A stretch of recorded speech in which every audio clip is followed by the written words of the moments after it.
Before God blesses you, He will isolate you. Here's why. Have you ever felt completely alone, like the world around you has suddenly gone silent? Friends who once stood by your side seem distant. Opportunities that once knocked at your door have disappeared. Even God feels miles away, leaving you wondering, why am I going through this? You pray, but the heavens are silent. You reach out, but no one seems to understand. It's as if life itself has hit the pause button, leaving you stranded in a season of isolation. If you've ever been there, or maybe you're in that place right now, then this message is for you. Because here's the truth. Before God blesses you, He will isolate you. It sounds harsh, doesn't it? But what if I told you that this isolation is not a punishment, but a divine setup for something far greater than you can imagine? What if this lonely season is actually the birthplace of your purpose? Think about it. Every great man and woman of God went through seasons of isolation before stepping into their destiny. Moses spent years in the desert before leading the Israelites to freedom. Joseph was thrown into a pit, sold into slavery, and locked in a prison before becoming the ruler of Egypt. Even Jesus spent 40 days alone in the wilderness before launching His ministry. Isolation is God's way of stripping away distractions and dependencies. It's in the quiet, lonely places where He refines you, prepares you, and molds you into who you need to be for the blessing that's coming. Because the truth is, the weight of the blessing God has for you requires strength, character, and faith that can only be built in isolation. But let's be real, it doesn't feel good. It feels like rejection. It feels like abandonment. It feels unfair, and it's okay to feel that way. God isn't asking you to deny the pain. He's asking you to trust the process. You see, God isn't isolating you to punish you. He's isolating you to promote you. Before He can bring new people, new opportunities, and new blessings into your life, He has to remove the old. He has to clear the stage to prepare you for your next act. So if you feel alone, misunderstood, or stuck in a waiting season, don't lose heart. You're not being buried. You're being planted. And soon, in God's perfect timing, you'll break through the soil and bloom in ways you never thought possible. This journey won't be easy, but it will be worth it. And by the end of this message, you'll see why God's isolation is the greatest sign that His blessing is on the way. Are you ready? Let's dive in. Chapter 1. Understanding Divine Isolation. Why would a loving God isolate you before blessing you? It feels contradictory, doesn't it? After all, isn't God supposed to be close to the brokenhearted? Isn't He supposed to never leave nor forsake you? Yet, here you are feeling alone, forgotten, and maybe even betrayed. You pray, but the heavens are silent. You reach out, but no one seems to understand. It's as if God has led you into a wilderness and left you there. But what if that's exactly where you're supposed to be? You see, isolation is not abandonment. It's preparation. When God isolates you, He's not punishing you. He's setting you apart for a purpose. He's removing the noise so you can hear His voice. He's taking away the familiar so you can rely on Him alone. It's uncomfortable, it's painful, but it's necessary. Look at Moses. Before he became the deliverer of Israel, he spent 40 years isolated in the desert, tending sheep. He went from being a prince in Egypt to a nobody in the wilderness. But it was in that isolation that God prepared him to lead an entire nation. Moses learned patience, humility, and how to depend on God alone. Without the desert, Moses wouldn't have been ready for the Red Sea. Think about Joseph. He had dreams of greatness, visions of leadership. But before he could wear the crown, he was betrayed by his brothers, thrown into a pit, sold into slavery, and locked in a prison cell. For 13 years, Joseph was isolated from his family, his dreams seemingly crushed. But God was with him, even in the pit, even in the prison. God was preparing Joseph's character for his destiny. And when the time was right, Joseph was elevated to a position he never could have imagined.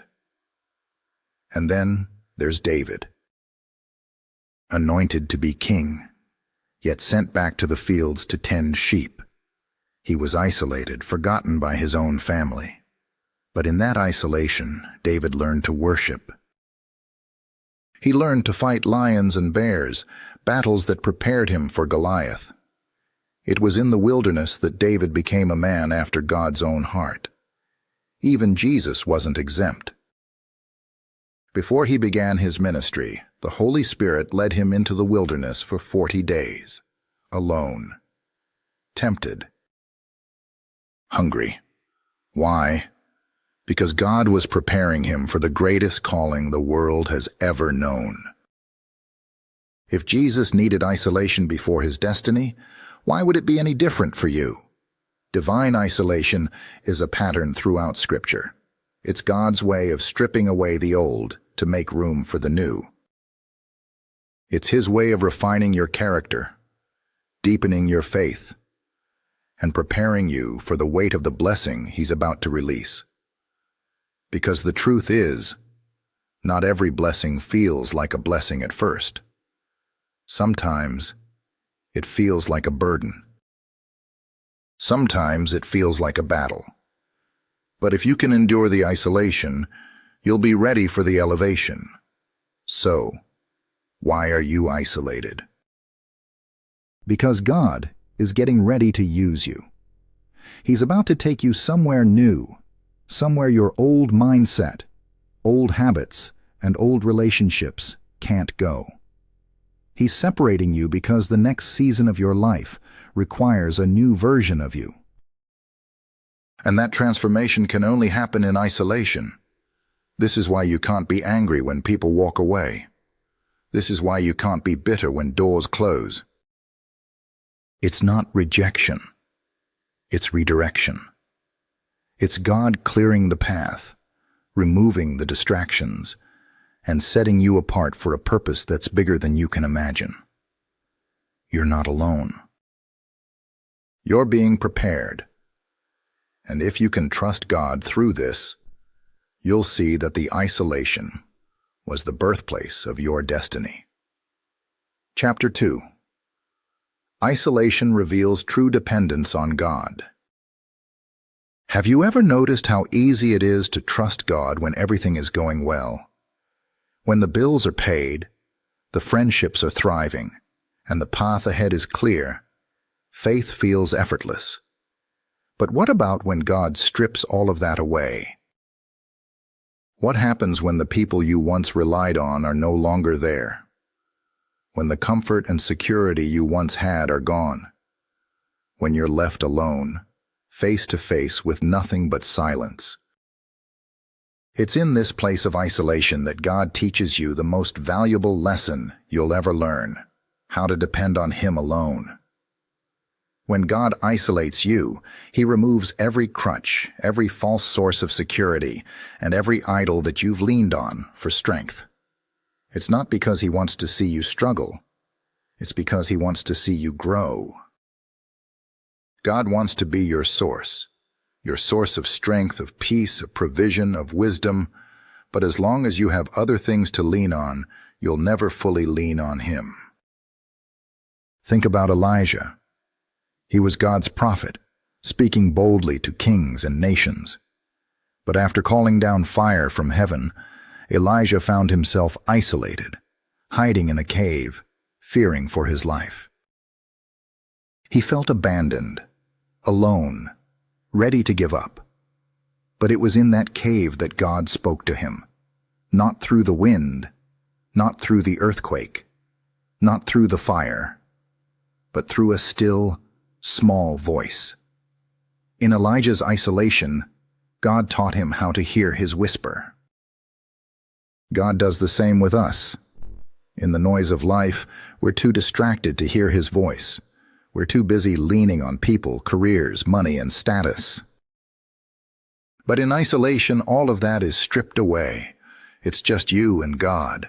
And in that quiet place, you learn how to depend on him in a way you never have before. Joseph experienced this too. Betrayed by his brothers, sold as a slave, and forgotten in prison, Joseph had no one to turn to but God. He couldn't call his father for advice. He couldn't rely on his connections for help. He was alone in a foreign land, with nothing but his faith. But it was in that isolation that Joseph learned how to trust God's timing, God's plan, and God's purpose. When God isolates you, he's breaking your dependence on the things of this world. He's teaching you that people may fail you, money may leave you, and circumstances may change. But he is constant. He is faithful. He is enough. This is why isolation hurts. It's not just the loneliness. It's the breaking of every false security you've built around yourself. But this breaking is necessary, because until you learn to depend on God alone, you'll never be ready for the blessing he has for you. It's in this isolation that your faith is refined. It's where you learn how to pray without ceasing, how to worship in the storm, and how to trust even when you can't see. It's where God becomes not just your Savior, but your sustainer. If you're feeling isolated right now, know this. God is teaching you how to rely on him in a way that will sustain you for the rest of your life. He's becoming your provider, your protector, your comforter, your friend, and when you come out of this season, you won't just have a blessing. You'll have a faith that can't be shaken. Because true dependence on God is the foundation for every blessing he's about to release in your life. And that dependence is birthed in isolation. Chapter 3.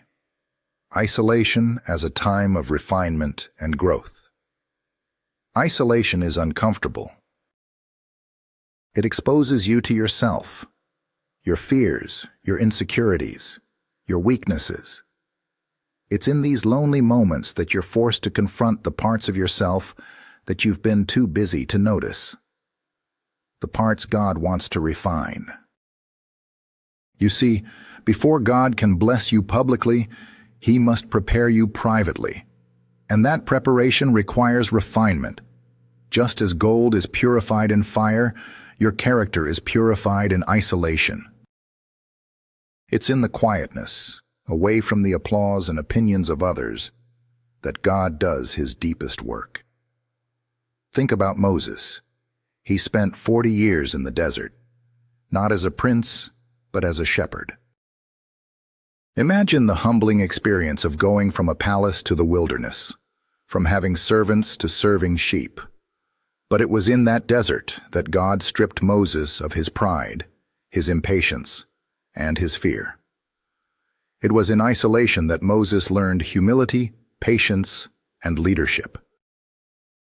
God was refining him because the calling to lead Israel required a man who was not only bold but also meek, not only strong but also obedient. Then there's Joseph. In the pit, in Potiphar's house, and in prison, Joseph's character was being refined. Betrayed, falsely accused, and forgotten, Joseph had every reason to become bitter, resentful, and vengeful. But he didn't. In isolation, Joseph learned integrity, forgiveness, and faithfulness. He learned how to serve faithfully in low places before he could rule in high places. God was refining his heart so that when the blessing came, it wouldn't corrupt him. Isolation is God's refining fire. It burns away the pride, the impatience, the need for approval, the fear of man. It purifies your motives, ensuring that you're seeking God's will, not your own agenda. Because the blessing God is preparing for you isn't just about you. It's about His purpose, His people, and His kingdom, and that requires a pure heart. David experienced this as well. Anointed as king but sent back to the sheepfold, David spent years in the wilderness. He was hunted, betrayed, and isolated, yet he never took matters into his own hands. He didn't kill Saul when he had the chance, even though it seemed like the logical thing to do. Why? Because in isolation, David learned obedience. He learned to trust God's timing and God's ways. His heart was being refined so that he could be a king after God's own heart. When God isolates you, He's not punishing you. He's purifying you. He's removing the old toxic mindsets, the unhealthy attachments, the bad habits. He's breaking you so He can remake you. It's painful. It feels like loss. But it's actually gain, because what you're losing is the weight that would have hindered your destiny. Isolation forces you to confront yourself. The insecurities you've been hiding, the doubts you've been ignoring, the sins you've been justifying, all of it comes to the surface in isolation. But that's the beauty of God's refining process. He brings it up not to condemn you, but to cleanse you. He's not trying to shame you. He's trying to free you. And the longer you resist this process, the longer the isolation lasts. The more you try to escape, the more stuck you feel.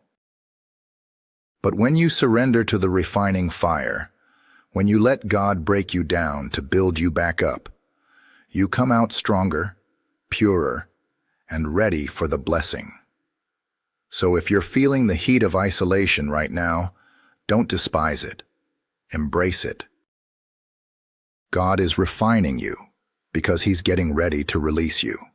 And the purity that's being developed in you is preparing you for the promise that's coming to you. Chapter 4. Developing intimacy with God in isolation. One of the greatest blessings of isolation is the intimacy it cultivates with God. When everything else is stripped away and you have no one to turn to, you discover that God is truly enough. It's in the loneliness, the quietness, the stillness that you learn to hear His voice. Isolation is God's invitation to intimacy. It's His way of drawing you closer, pulling you aside so He can speak to you in ways you've never heard before. Because in the busyness of life, it's easy to lose connection with God. It's easy to get distracted, to rely on people, to seek validation from the world. But in isolation, there's no one to impress, no noise to drown out His whisper. It's just you and God. Look at Elijah. After his greatest victory on Mount Carmel, he found himself isolated in a cave, feeling defeated and alone. But it was in that cave, away from the crowds, away from the noise, that God spoke to him, not through the wind, not through the earthquake, not through the fire, but through a still, small voice. God taught Elijah that His presence isn't always in the spectacular. Sometimes it's in the silence. Jesus Himself modeled this. Even though He was surrounded by crowds and constantly followed by disciples, Jesus frequently isolated Himself to pray. He went up on mountains, withdrew to desolate places, and spent nights alone in communion with the Father. Why? Because intimacy with God requires solitude. It requires stepping away from the noise, the demands, the distractions. When God isolates you, He's inviting you to deeper intimacy. He's teaching you how to seek His face, how to worship without music, how to pray without an audience, how to hear His voice without a mediator. He's becoming your everything, not just in theory, but in practice. In this place of isolation, you learn to listen. You learn to discern the difference between your thoughts, and His voice. You learn how to wait in His presence, how to meditate on His word, how to rest in His promises. You develop a prayer life that isn't dependent on a church service or a worship band. It's just you and God. Isolation is where God reveals Himself in ways you've never known. It's where He becomes your comforter, your provider, your friend. It's where you discover that His presence is enough, even when everything else is gone. It's where you learn that He is your portion, your strength, your joy. This intimacy isn't just for the season of isolation. It's the foundation for the next season of blessing. Because the higher God takes you, the more you'll need to depend on Him, the more influence, responsibility, and blessing He gives you, the more you'll need His guidance, His wisdom, and His strength. And that intimacy is developed in the quiet places. So if you're feeling isolated, don't waste this season. Use it to seek God like never before. Get alone with Him. Worship when no one is watching. Pray when no one is listening. Read His word, not for a sermon, not for a social media post, but just to know Him. Because the intimacy you develop in isolation will sustain you in elevation. And the relationship you build with God in secret will be the strength you need for the blessing that's coming. Don't despise the loneliness. God hasn't left you. He's drawing you closer. And the intimacy you're developing now will be the greatest treasure you carry into the next season. Chapter 5. Isolation prepares you for greater responsibility. Have you ever wondered why God keeps you waiting, isolated, and seemingly hidden when you feel ready to step into your purpose? It's frustrating, isn't it? You have the vision, the passion, and the drive. But every door seems closed. Every opportunity feels out of reach. You're left in this in-between place, questioning your calling, wondering if you missed God's voice. But what if this delay, this isolation, is God's way of preparing you for greater responsibility? What if the waiting isn't about you being ready for the blessing, but about the blessing being ready for you? Because the truth is, the level of blessing you're praying for requires a level of maturity, strength, and character that can only be built in isolation. Think about Joseph again. He had dreams of greatness as a teenager, visions of leadership and influence. But God didn't immediately promote him. Instead, Joseph went through a season of betrayal, slavery, and imprisonment. Why? Because God was preparing him for a responsibility he wasn't ready to carry at 17. Joseph's gift of leadership needed to be refined. His heart needed to be tested. His integrity needed to be proven. And that preparation happened in isolation. By the time Joseph stood before Pharaoh, he was no longer the boastful boy who bragged about his dreams. He was a humble, wise, and discerning man who knew how to manage power with integrity. He was prepared to handle the responsibility because he had been faithful in the isolation. He had learned how to manage a household in Potiphar's house and how to govern in the prison before he could lead a nation. God used his isolation to prepare him for influence. Then there's Moses. Raised as a prince in Egypt, Moses was trained in leadership, strategy, and warfare. But before he could lead God's people, he needed to learn humility, patience, and reliance on God. So, God isolated him in the desert for 40 years. Moses went from the palace to the wilderness, from leading armies to leading sheep. But in that isolation, Moses learned how to shepherd. He learned how to lead without a title, how to serve without recognition. And when God called him at the burning bush, Moses was no longer the impulsive young man who acted in anger. He was a humble servant, ready to lead God's people with patience and wisdom. God isolates you because the responsibility you're called to carry requires more than talent and ambition. It requires character, wisdom, and resilience. It requires the ability to handle pressure without breaking, to lead without pride, to serve without seeking validation. And that preparation doesn't happen in the spotlight. It happens in the wilderness. David understood this. Anointed as king while he was still a teenager, David didn't ascend to the throne immediately.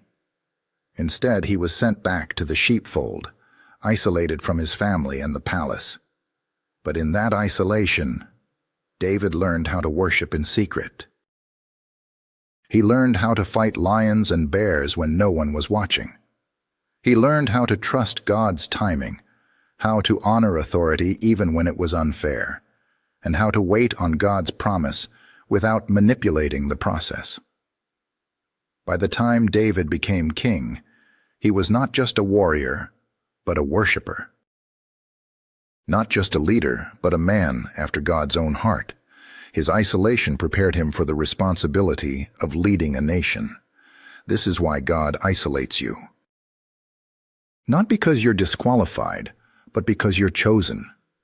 Not because you're forgotten, but because you're being prepared. The higher the calling, the deeper the preparation. The greater the responsibility, the longer the isolation. God is building your endurance, stretching your faith, and refining your character. He's teaching you how to be faithful in the small things, how to manage what seems insignificant, how to lead without recognition. Because if you can be faithful in isolation, you can be trusted with influence. So if you're feeling hidden, overlooked, or stuck, don't despise this season. God is preparing you for something greater. He's equipping you for a responsibility that requires more than what you currently have. He's stretching you because the blessing you're praying for requires capacity, and that capacity is being built in isolation. You're not just waiting, you're being prepared. And when the time is right, God will bring you out of hiding and into the blessing. But until then, embrace the isolation. It's God's classroom, and the lesson is preparation. Chapter 6. Recognizing the transition from isolation to blessing. There comes a moment when the season of isolation ends, a moment when God says, it's time. Time to step out, time to rise up, time to walk into the blessing you've been waiting for. But here's the thing. If you're not paying attention, you might miss the transition. You see, after a long season of isolation, it's easy to become comfortable in the wilderness. You get used to the quietness, the hiddenness, the waiting. But just as God led you into isolation, He will also lead you out. The question is, will you be ready to move when He calls? Think about Joseph. One day he was in prison, forgotten and alone. The next day he was standing before Pharaoh, interpreting dreams, and being promoted to the second most powerful man in Egypt. Imagine if Joseph had given up in his isolation. Imagine if he had stopped interpreting dreams or lost faith in God's plan. He would have missed the transition. But Joseph stayed faithful, even in prison. And because of his faithfulness, he was ready when his moment of elevation came. Moses experienced a similar transition. After 40 years of isolation in the desert, God appeared to him in a burning bush and said, "It's time. Time to go back to Egypt. Time to confront Pharaoh. Time to lead the Israelites to freedom." Moses had settled into his life as a shepherd. He was comfortable in his isolation. But when God called, Moses had to make a decision. Stay in the comfort of isolation, or step into the challenge of his calling.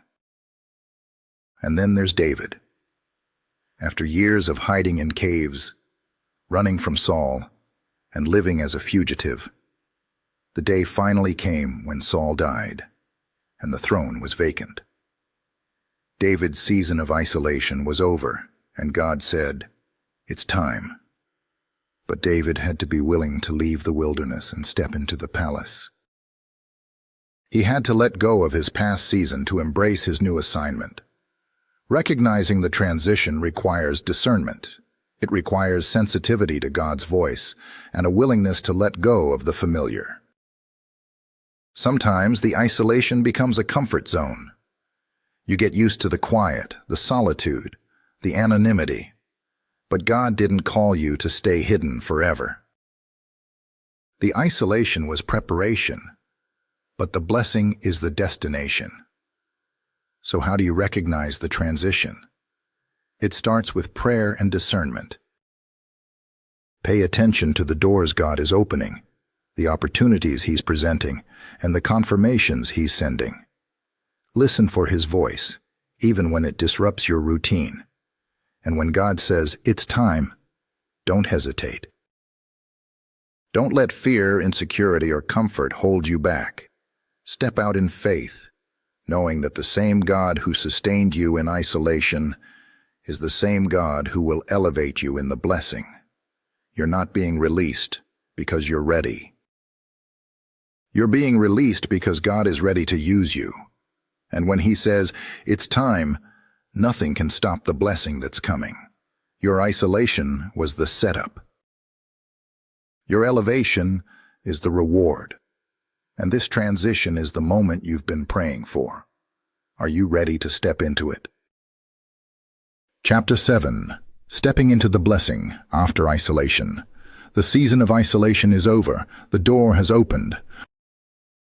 The opportunity you've been praying for is standing before you. You're stepping out of the shadows and into the light, out of the waiting and into the promise. But here's the reality. Stepping into the blessing is not as easy as it sounds. After seasons of isolation, it's tempting to carry the mindset of the wilderness into the land of blessing. You've been hidden for so long that you start to question if you're really ready. You've been overlooked for so long that you doubt if you're truly deserving. But here's the truth. If God has released you, then you're ready. If God has called you out, then you're qualified. Think about Joseph. One moment he was a prisoner, and the next he was standing before Pharaoh, interpreting dreams. And just like that, he was promoted to second in command over all of Egypt. Talk about a sudden shift. Imagine the pressure, the responsibility, the new level of visibility. But Joseph didn't shrink back. He didn't let the scars of his isolation sabotage his season of blessing. Why? Because he understood that every trial he faced was preparing him for this moment. The pit, the prison, the betrayal, they weren't setbacks. They were setups. They had taught him how to lead, how to forgive, how to manage power with integrity. Stepping into the blessing requires you to let go of the pain of isolation. You can't carry bitterness, resentment, or unforgiveness into this new season. Joseph had every reason to be bitter. His brothers betrayed him. Potiphar's wife falsely accused him, and the cupbearer forgot him. But when his moment came, Joseph chose forgiveness. He chose to see God's purpose in his pain, and because of that, he was able to step into his blessing with a pure heart. Then there's David. After years of running from Saul, living in caves and hiding in the wilderness, the day finally came when he was crowned king. But stepping into the throne wasn't just about wearing a crown. It was about carrying the weight of leadership. It was about governing people who didn't know his story, who hadn't seen his struggles. David had to navigate the transition from fugitive to ruler, from outcast to king. And he did it with grace because his isolation had prepared him to lead with humility and wisdom. You see, the blessing is not just about receiving, It's about managing. It's about stewarding the influence, the authority, and the responsibility that come with it. And this is why the isolation was necessary, because the blessing is heavy. It looks glamorous on the outside, but the weight of leadership, influence, and prosperity requires a character that has been refined, a faith that has been tested, and a heart that has been purified. Stepping into the blessing also requires boldness. After being hidden for so long, it's easy to play small, to doubt yourself, to shrink back in fear. But God didn't bring you out of isolation for you to hide. He called you out to shine, to influence, to lead. When Joseph was promoted, he didn't minimize his gift. He operated in his calling with boldness and authority because he understood that his elevation was for God's glory, not his own. This is your moment, but you must be willing to embrace the blessing fully, to walk in it confidently, and to steward it faithfully. You must be willing to stand out, to lead without fear, and to serve without pride. Because the blessing is not just about you. It's about the people connected to your purpose, the lives you're called to impact, and the destiny you're called to fulfill. So, as you step into this new season, remember this. Your isolation was the training ground, but your blessing is the battleground. And just as God was with you in the wilderness, He will be with you in the promise. But now you must walk in faith, with boldness and humility, knowing that you were chosen for such a time as this. You're not just stepping into a blessing, you're stepping into destiny. And God has equipped you for every challenge, every responsibility, and every opportunity that comes with it. Are you ready to walk into it? Because your time is now. Chapter 8. Encouragement for those currently in isolation. If you're still in the season of isolation, feeling forgotten, abandoned, and overlooked, this chapter is for you. Because I know how heavy it feels. I know how painful it is to watch others step into their blessings while you wait in silence. I know how confusing it is to pray and hear nothing, to knock and see no doors open. But hear me clearly. God hasn't forgotten you. This isolation is not the end of your story. It's the setup for your greatest testimony. I know it feels like rejection, but it's actually redirection. God is not punishing you. He's protecting you. Protecting you from relationships that would hinder your purpose. Protecting you from opportunities that would distract you from your calling. Protecting you from platforms you're not ready to carry. He's removing the things that could sabotage your destiny. Look at Joseph, betrayed by his brothers, thrown into a pit, sold as a slave, and forgotten in prison. It looked like rejection, but it was redirection. If his brothers hadn't betrayed him, he wouldn't have ended up in Egypt. If Potiphar's wife hadn't lied, he wouldn't have gone to prison. And if he hadn't gone to prison, he wouldn't have met Pharaoh's cupbearer, the key to his promotion. Every closed door was God's way of directing Joseph to his destiny. I know it feels lonely, but you're not alone. God is with you in the isolation. He was with Moses in the desert, with David in the wilderness, with Joseph in the prison, and with Jesus in the wilderness. And He's with you now, even when you can't feel Him. Even when it feels like He's silent, He's working behind the scenes, orchestrating everything for your good. You're being pruned because you're about to bear more fruit. You're being hidden because you're about to be revealed. You're being refined because you're about to be released. The isolation is not punishment, it's preparation. Don't give up. Don't let the silence make you doubt God's promise. Don't let the delay make you question God's timing. What God has spoken over your life will come to pass. His word does not return void. In this season, keep praying, even when you hear nothing. Keep worshiping, even when you feel nothing. Keep serving, even when you see nothing. Because God sees your faithfulness, and He rewards those who diligently seek Him. You're not being buried, you're being planted. And soon, in God's perfect timing, you'll break through the soil and bear fruit that will testify of His faithfulness. The isolation will make sense. The tears will turn into joy. The waiting will be worth it. Hold on. Trust the process. Your blessing is on the way. And when it comes, you'll understand why God had to isolate you before He could elevate you. Your story isn't over. In fact, it's just beginning. And God is about to do exceedingly, abundantly above all you could ever ask or imagine. This isolation is the setup for your elevation. And your season of breakthrough is closer than you think. Keep believing.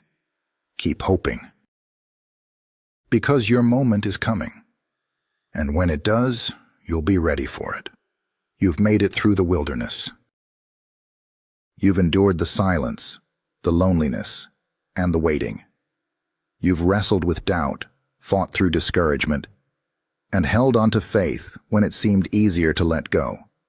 And now, you stand at the edge of your breakthrough, on the brink of stepping into the blessing God has prepared for you. But before you take that step, remember this. The isolation wasn't just about preparing you for the blessing. It was about preparing you for the responsibility that comes with it. Because blessings are not just about receiving, they're about stewarding. They're about serving. They're about fulfilling the purpose for which you were created. Every tear you cried, every prayer you whispered, every night you felt alone, it was all part of God's plan. It was in those moments of isolation that God refined your character, purified your heart, and strengthened your faith. It was in the hidden places that He developed the integrity you'll need to carry the blessing without being corrupted by it. It was in the quietness that He taught you how to listen to His voice, how to depend on Him alone, and how to stand firm when the storms come. Because make no mistake, stepping into the blessing doesn't mean the end of challenges. In fact, new levels bring new battles. New platforms bring new pressures. But the God who was with you in the wilderness will be with you in the promise. The same God who sustained you in isolation will empower you in elevation. You're ready. Not because you feel ready, but because God says you are. Not because you have all the answers, but because you know the one who does. You're ready because you've been through the fire and you've come out purified. You're ready because you've been tested and your faith has been proven. You're ready because God has spoken, and His word never returns void. So, step into the blessing with boldness. Walk in your calling with confidence. Lead with humility. Serve with compassion, and love with grace. Remember where you came from, but don't be afraid to embrace where God is taking you. The people who left you, the doors that closed, the opportunities that didn't work out. It was all God's way of protecting you, pruning you, and positioning you for this moment. It wasn't rejection, it was redirection. It wasn't punishment, it was preparation. And now, the wait is over. The promise is here, the blessing is ready, but the question is, are you ready to receive it? Are you ready to walk in it? To steward it, to share it? Are you ready to let go of the pain of isolation and embrace the purpose of elevation? Because the blessing isn't just about you. It's about the people connected to your destiny, the lives you're called to impact, the legacy you're called to leave. It's about the glory of God being revealed through you, the power of God flowing through you, and the love of God shining through you. So don't look back. Don't shrink back. Don't apologize for being blessed. Walk boldly into your purpose, knowing that every step you take is ordered by the Lord. Know that every battle you fought in isolation was to prepare you for the victory you're about to walk into. You're not who you were when this journey began. You've been changed, transformed, and renewed. The isolation broke you, but it didn't destroy you. It refined you, but it didn't define you. It prepared you, but it didn't limit you. This is your moment. This is your season. And God is with you, just as He was in the wilderness. Just as He was in the fire. Just as He was in the valley. He hasn't brought you this far to leave you now. Before God blesses you, He will isolate you, not to punish you, but to promote you, not to harm you, but to heal you, not to reject you, but to reveal Himself to you. You've been isolated because you've been chosen. You've been set apart because you're about to be set above. You've been hidden because you're about to be revealed, and the glory that will be revealed in you will be greater than the pain you endured in the process. So, take a deep breath. Wipe away the tears, lift up your head, and step into your blessing. Because the wait is over, the promise is here, and the best is yet to come. You survived the isolation. Now it's time to thrive in the elevation. Your season has come. Your moment is now. Walk in it.